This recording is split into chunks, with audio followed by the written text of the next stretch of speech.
Good morning, students. Welcome to the online class for Standard 10. Today we are going to read about John Berryman's poem. So, before that, let's know about him.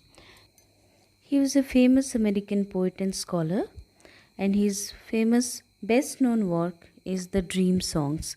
He has got National Book Award, Pulitzer Prize for Poetry, and Bollingen Prize. Through this poem, the ball poem, the poet has described the reality of life which everyone has to face one day. He has touched the topic of how to stand up against the miseries and how to cope up with that. Let's read the poem written by John Berryman, and the name of the poem is The Ball Poem. What happens in this poem? That it's about a ball, and here the ball is symbolic. And the ball doesn't stand only for the toy, and it has a greater importance. Let's come and read the poem. What is the boy now who has lost his ball? What is to do? I saw it go merrily bouncing down the street and then merrily over. There it is in the water. No use to say, oh, there are other balls. An ultimate shaking grief fixes the boy as he stands rigid, trembling, staring down all his young days into the harbor where his ball went. I wouldn't intrude on him. A dime, another ball is worthless. Now he senses first responsibility in a world of possessions. People will take balls. Balls will be lost always, little boy. And no one buys a ball back. Money is external. He is learning, well behind his desperate eyes, the epistemology of loss, how to stand up, knowing what every man must one day know, and most know many days, how to stand up. So this is a beautiful poem which describes about a boy. And here, let's see what the introductory part is given. That a boy loses a ball, he is very upset. A ball doesn't cost much. As you know, the cost of the ball is very less. Okay, it is not very costly or expensive, nor is it difficult to buy another ball, as it is easily available. You can buy it from anywhere. So the ball is not costly, neither the ball is difficult to find out, difficult to buy. Why then is the boy so upset? This question is an important one. Why then? As the ball is not costly, the ball can be bought from anywhere, then what is the reason why the boy is so upset? Let's read the poem to see what the poet thinks has been lost and what the boy has to learn from the experience of losing something. So, this beautiful poem is about a boy. We know what he has lost. He has lost his ball. Let's see what happens now. What is the boy now? That means, what does it tell? It tells about the state of mind. So, it tells about the state of mind, the reaction, what is going on in the mind of the boy, what he will do. So, what is the boy now? What next? Okay. Who has lost his ball? So, who is this boy? This is the boy who has lost his ball.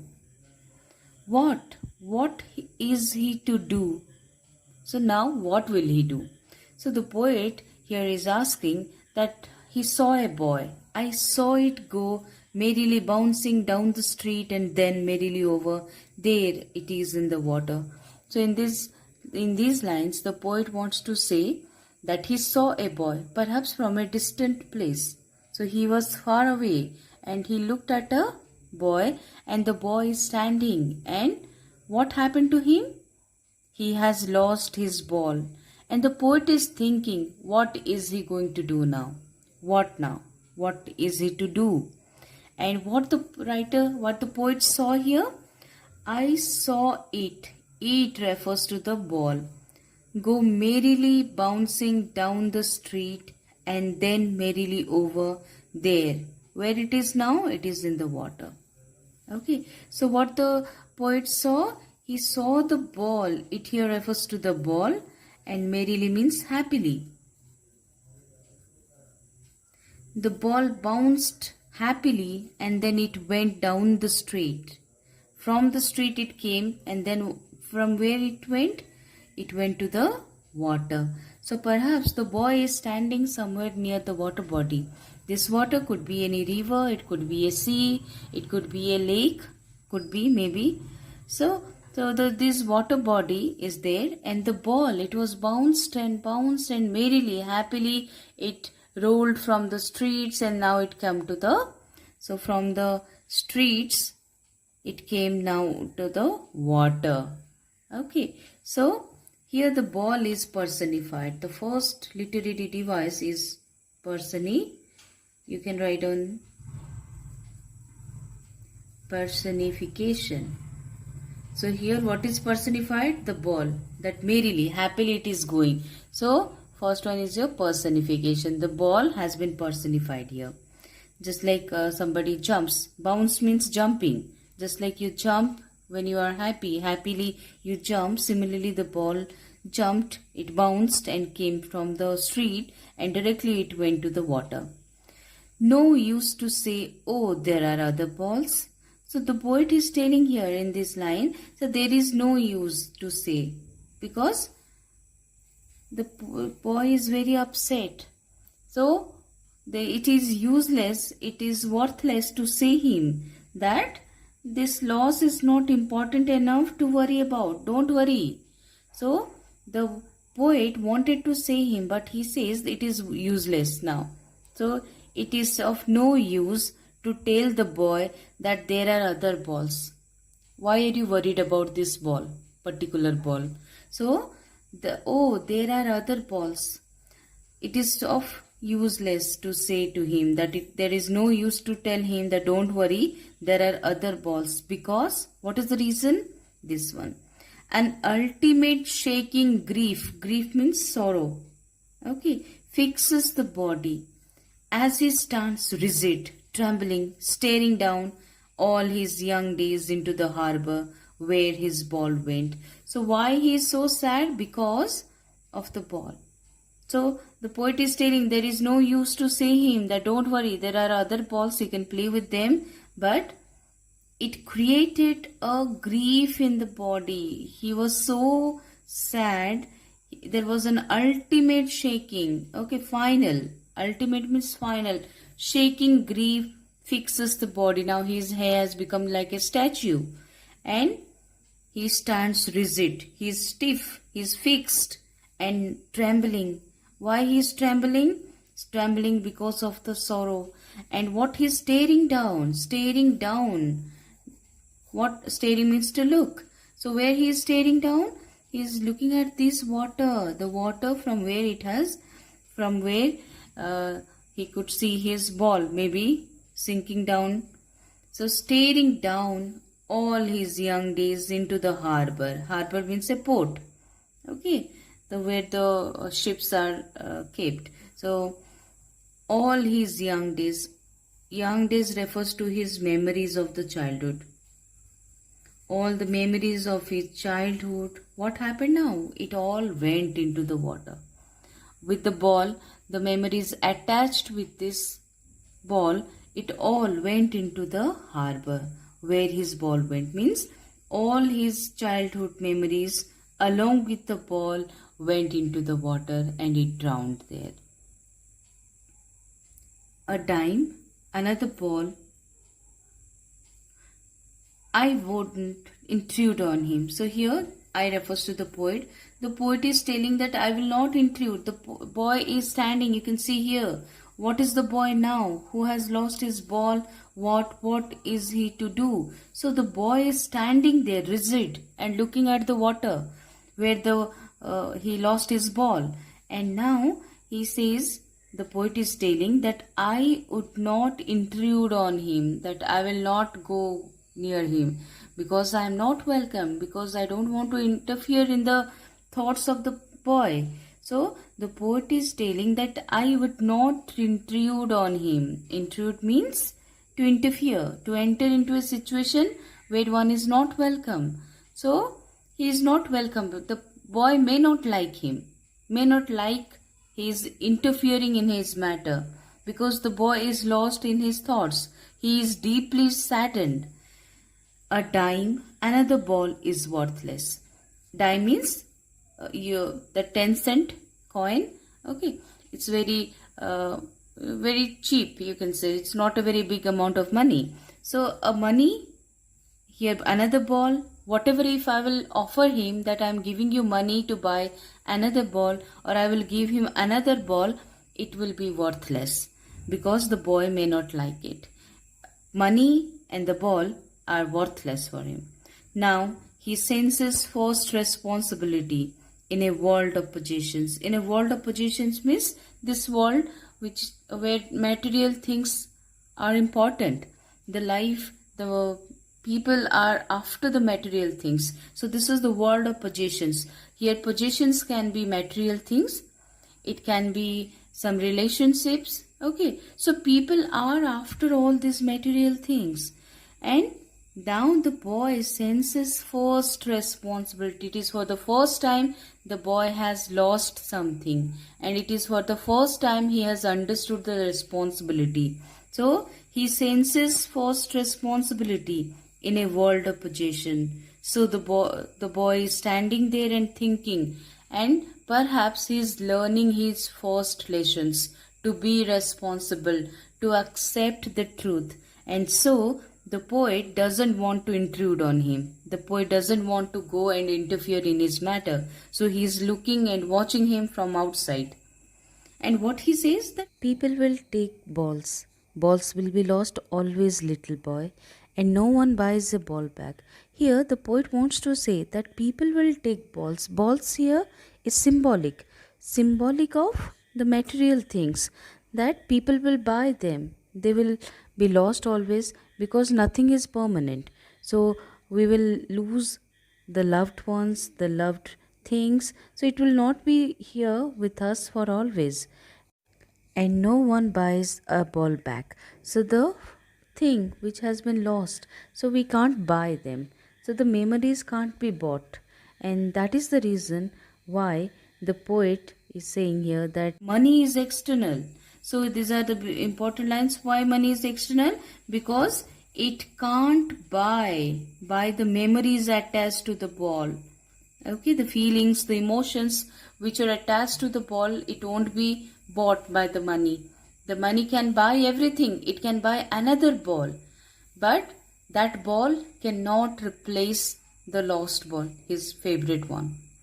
So here the poet says that money is external for him, because it can't buy our emotions. It can't buy our feelings.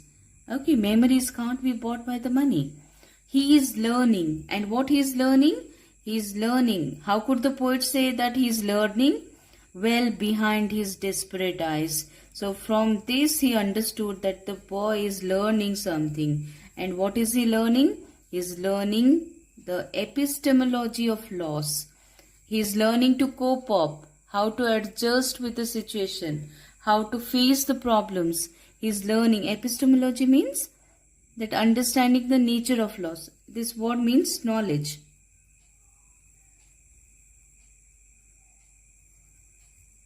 Okay, so epistemology means, it is a Greek word which means knowledge or learning. And here epistemology of loss means that understanding the nature of loss, what it means to lose something. That for the first time the boy has lost something which he loved, his favorite thing. So the boy is learning how to cope up with this thing, how to stand up. So the poet can say that the boy is learning his first lessons to stand up, how to stand up and face the situation, knowing what every man must one day know. So he is now knowing. What he is knowing now? That how to adjust, how to cope up, how to stand up and accept the reality. Okay, accept the reality that without the favorite things he has to live. The memories are there, but the money cannot buy the ball back. Okay, so the balls will be lost always. Okay, the poet is telling that there are balls and it will be lost, and we can't buy back the memories. The ball cannot be bought again, it is already gone, the memories are gone. Okay, so knowing that, what people must want to know. So the one, every man must know this thing and must know many days how to stand up. So there are many people who learn it after many days. It takes time. But here, this incident, that his favorite ball going merrily bouncing and going to the water, going into the water, and the loss of his favorite thing, it is teaching him something, that he is learning how to stand up. So this is an important one, that the boy is learning to cope up with the situation. He is learning the meaning of loss, how to understand his what it feels like and how to cope up. So this is all about the poem. If you have any doubt, you can ask. And let's see what are the poetic devices, a literary figure of speech. First thing, what? Merrily, merrily. So the first and second line, they begin with the same word, what and what.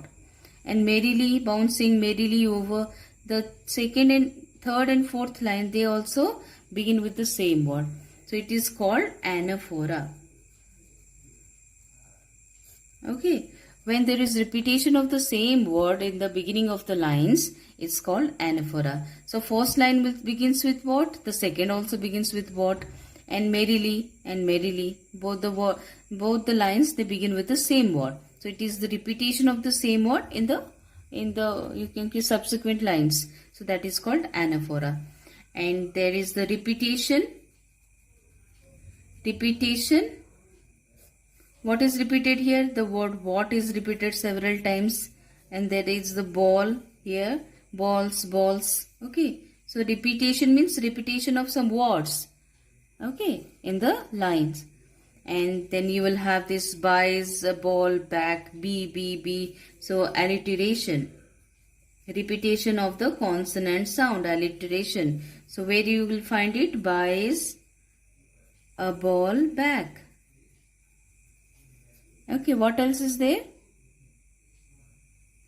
You can see there is assonance also. Boy, assonance is repetition of the vowel sound. Okay, consonant is alliteration, repetition of vowel sound is assonance in the beginning of the lines. Okay, boy, now, who, this O word is repeated. There are some somewhere else you can find it out, most, no. Okay, so you can find out from the poem. And there is no rhyme scheme, it's written in free verse. Okay, so this is all for today. If you have any doubt, you can ask me. Okay, let me show this one. Okay, thank you all.